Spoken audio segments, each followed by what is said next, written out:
If you're serious about building self-discipline, the timeless wisdom of Marcus Aurelius is a great place to start. As the Roman emperor from 161 to 180 AD and the last of the five good emperors, Aurelius didn't just lead an empire, he also mastered the art of self-discipline. His personal reflections, known as meditations, are packed with practical advice and profound insights that remain relevant today. Let's dive into 10 of the most powerful lessons from Marcus Aurelius on how to develop unshakable self-discipline. Number 1. Seek inspiration in the lives of the wise and accomplished. Marcus Aurelius offers timeless wisdom when he suggests, "It will even do to socialize with men of good character in order to model your life on theirs, whether you choose someone living or someone from the past." This insight underscores the value of surrounding yourself with individuals whose lives reflect the virtues and qualities you aspire to cultivate. To strengthen your self-discipline and grow closer to your goal, consider looking outward for guidance and inspiration. Begin by identifying role models, those who have already walked the path you are embarking upon. They could be friends, family members, colleagues, or even historical figures who embody the success, resilience, and discipline you seek. Ask yourself these reflective questions. 2. Who is actively achieving the goals I am working toward? Who has successfully adopted the habits or behaviors I wish to develop? Who has demonstrated exceptional discipline in an area where I struggle? What strategies or principles can I learn from their journey? Once you've identified these individuals, take the initiative to learn from their experiences. Seek out conversations with them. Ask about the challenges they faced, the mindset they cultivated, and the specific actions they took to stay consistent and committed. Pay attention to the lessons they offer, not just their successes, but also the obstacles they overcame and the strategies they used to persevere. By emulating the habits and practices of those who exemplify the discipline and success you aspire to, you can create a powerful roadmap for your own personal growth. Remember, the wisdom of others is a resource that can illuminate your path, providing both direction and motivation as you work to shape the best version of yourself. Number 2. Honestly review your day. In the words of Marcus Aurelius, these are the characteristics of the rational soul: self-awareness, self-examination, and self-determination. It reaps its own harvest. It succeeds in its own purpose. One of the most effective ways to develop discipline is by examining yourself honestly and identifying your weak points. Be brutally honest and use this time to connect with your subconscious. Practicing consistent evening retrospection allows you to build self-awareness as you reflect on the steps of your day. Ask yourself, what did I do well today? Where were my discipline and self-control tested? What did I do poorly and why? How can I improve? This process will help you approach tomorrow with clarity and purpose. But remember, don't be too hard on yourself. Be like Seneca. Practice self-forgiveness and compassion. Research shows that forgiving yourself rather than being overly critical is key to breaking patterns of procrastination. Celebrate your successes no matter how small, so you can replicate them. Reflect on the positives of your day and cultivate gratitude for the good moments. Number 3. Ignore naysayers. Marcus Aurelius says, "When another blames, ignore naysayers you, or hates you, or people voice similar criticisms, go to their souls, penetrate inside, and see what sort of people they are. You will realize that there is no need to be racked with anxiety, that they should hold any particular opinion about you. Whenever you step out from the norm and declare, even if only to yourself, that you believe, that you have a special purpose in life, and that you are going to do whatever it takes to achieve it, you will attract naysayers. Naysayers are the people who criticize, objects to, or oppose something. The naysayers just love to say nay. They might love you, but they are afraid of progress, so they are against everything and their opinions are just terrible. For your self-discipline, you need to realize that allowing yourself to be upset by the opinion of someone you don't know or don't respect is as foolish as getting upset about the weather. It's a waste of energy. Their voice does not deserve to be heard. Don't hand over your peace of mind to outsiders to disrupt as they please. You should actively seek honest feedback from those you respect. But if someone just has a history of being a naysayer, ignore them.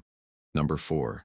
Embrace delayed gratification. As Marcus Aurelius said, "So you were born to feel nice instead of doing things and experiencing them? Don't you see the plants, the birds, the ants, the spiders, and the bees going about their tasks, putting the world in order as best they can? And you're not willing to do your job as a human being? Why aren't you running to do what your nature demands? Delayed gratification means having the patience to wait for what you truly desire. Imagine being at a company Christmas party surrounded by tempting, calorie-packed foods while trying to stick to a weight loss plan. Indulging might give you a moment of pleasure, but it could sabotage your progress. On the other hand, if you stick to eating salads and healthy snacks, the long-term reward, like shedding those extra pounds and fitting into your favorite skinny jeans, can be much more satisfying. This skill of resisting temptation to stay aligned with your goals is often called self-discipline. By delaying gratification, we forego immediate rewards for the possibility of achieving something greater later on. Number 5. Avoid playing the victim. As Marcus Aurelius said, do your job without whining. Have you ever said, I was just born this way? I never learned anything different. My parents set a terrible example. Or everyone else does it? These are excuses people use to justify staying the same rather than striving to improve. Instead, you must take responsibility. The why me mentality undermines mental toughness. While you may not always be at fault, your life hinges on recognizing what's within your control and taking charge of those aspects. Train yourself to see challenges in this way, rather than defaulting to self-pity. It's easier to shift blame when things go wrong, but true mental strength comes from stepping up and taking action, even when the fault isn't yours. Be the person who takes responsibility to fix the situation, not the one who turns away or blames others. When you cast yourself as a victim, you surrender control and forfeit personal responsibility. Without ownership, meaningful progress becomes impossible. Number 6. Practice the dichotomy of control. Marcus Aurelius says, you have power over your mind, not outside events. Realize this, and you will find strength. Being distressed and bothered by small things instantly is detrimental to discipline. You have a goal, you're working hard, and then thoughts about something external, something beyond your control, derail you. The best approach in these situations is to apply Epictetus's dichotomy of control. Remind yourself what is within your control and what is not. By accepting what is outside your control, you will find tranquility. Next time you feel distressed or distracted, ask yourself, do you have a problem in your life? No? Then don't worry. Yes? Can you do something about it? Yes? Then don't worry. No? Then don't worry. Never play the victim. Number 7. Practice voluntary hardship. In the words of Marcus Aurelius, we should discipline ourselves in small things, and from there progress to things of greater value. If you have a headache, practice not cursing. Don't curse every time you have an earache, and I'm not saying that you can't complain, only don't complain with your whole being. Voluntary hardship is one of the ways we can build our self-discipline. Voluntary hardship means constantly testing ourselves, and by making life routinely uncomfortable in some way, we are hardening ourselves for the day we may need to live it for real. A voluntary hardship might be skipping a meal and going hungry for a night, having a cold shower, not smoking, sleeping on the floor, leaving your jacket at home when you know it's cold and raining out, or donating half of your clothes to charity. You could choose to go without social media for a few days or throw your smartphone in the drawer. Do it often enough, and will you begin to understand what scarcity and hardship feels like, and that you can live with both if needed. Number 8. Show up every day. Marcus Aurelius says, you must build up your life action by action, and be content if each one achieves its goal as far as possible, and no one can keep you from this. Even after having a solid purpose and a practical plan, 95% of us fail to achieve our goals. We fail because we fail to be consistent. We need to show up every day and put in the work. The simple act of showing up and immersing yourself in your craft does wonders. For mental endurance, you build focus and come to terms with the arduous process that it takes to achieve anything great. You have to put in countless hours of work before you reap any of the benefits. Self-discipline is nothing more but the habit of consistency, finding the motivation to do something again and again, until you do it on autopilot and start seeing results. So even if you fail once, for example, if you didn't exercise when you know you should have, this doesn't define your character. Your ability to keep failure doesn't define your character. Your ability to keep going is what molds you into a disciplined and strong person. Going is what molds you into a disciplined and strong person. A bad day doesn't have to become a bad week. A bad week doesn't have to become a bad year. The moment you wake up, remember that the new day is a new life, and move forward by opening your eyes and focusing on what's in front of you, which is life itself. Number 9. Count on yourself. According to Marcus Aurelius, you should count on yourself your desire to stone, quench your appetites, keep your mind centered on itself. After you have a solid purpose, it's time now to build a practical plan of action to help you accomplish your goal. You shouldn't just not commit to your goals, but commit to all the little actions you will take along the way in the pursuit of those goals. We must be fully committed to doing whatever it takes to get the job done, no matter what challenges get in the way.